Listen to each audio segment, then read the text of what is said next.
বর্তমান সময়ে talk of the country, talk of the town হচ্ছে জুনিয়র সাকিব নামে একজন ইউটিউবার এবং কন্টেন্ট ক্রিয়েটর, যে শর্ট ফিল্ম এবং নাটকে কাজ করছে এর আগে, আমি যতদূর জানি। তো তার সম্পর্কে কিছু কথা আমি আপনাদেরকে জানাচ্ছি। কি নিয়ে এত তোলপাড় শুরু হয়ে গেছে সেটি আমি বিস্তারিত বলতে চাচ্ছি না, কারণ আপনারা সকলেই অবগত আছেন যে রিসেন্টলি তার কি সমস্যা হয়েছে তার স্ত্রীর সঙ্গে।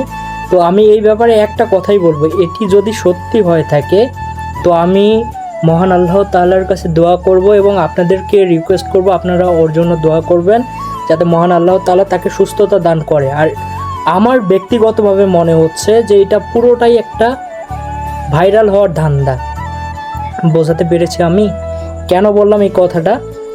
আজকে একটা ভিডিও দেখলাম, বোকা জোনাইদ যে আছে, যে কন্টেন্ট ক্রিয়েট করে, তাদের মানে শুধু তার কথা বলবো না, এই সোশ্যাল মিডিয়াতে আসার পরে মানে এমন একটা সিচুয়েশান তৈরি হয়ে গেছে, মানে মানুষ ভাইরাল হওয়ার জন্য যা না তা করছে, মানে যা আসছে তাই করতেছে ভাইরাল হওয়ার জন্য। তো আমার মনে হচ্ছে তারাও এইটা একটা করছে, আমার মনে হচ্ছে, বাট আমি শিওর না। মনে হচ্ছে যে তারা এটা একটা ভাইরাল হওয়ার ধান্দা করতেছে, কারণ আজকে একটা ভিডিও দেখলাম বোকা জোনাইদ, সেই ইন্টারভিউ নিচ্ছে ওর।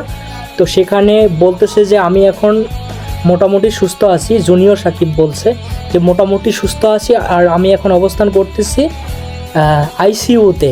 তো এখন আমি আপনাদের কাছে একটা প্রশ্ন রাখতে যাচ্ছি যে সে যদি আইসিইউতে থাকে, ডক্টর যদি তাকে আইসিইউতে রাখে, তাহলে আপনারা আপনাদের বিবেককে একটু প্রশ্ন করেন তো যে সেখানে কি কোনো সাংবাদিক বা কন্টেন্ট ক্রিয়েটরকে কি ঢুকতে দেবে ভিডিও করার জন্য, তার সাক্ষাৎকার নেওয়ার জন্য কি ঢুকতে দেবে?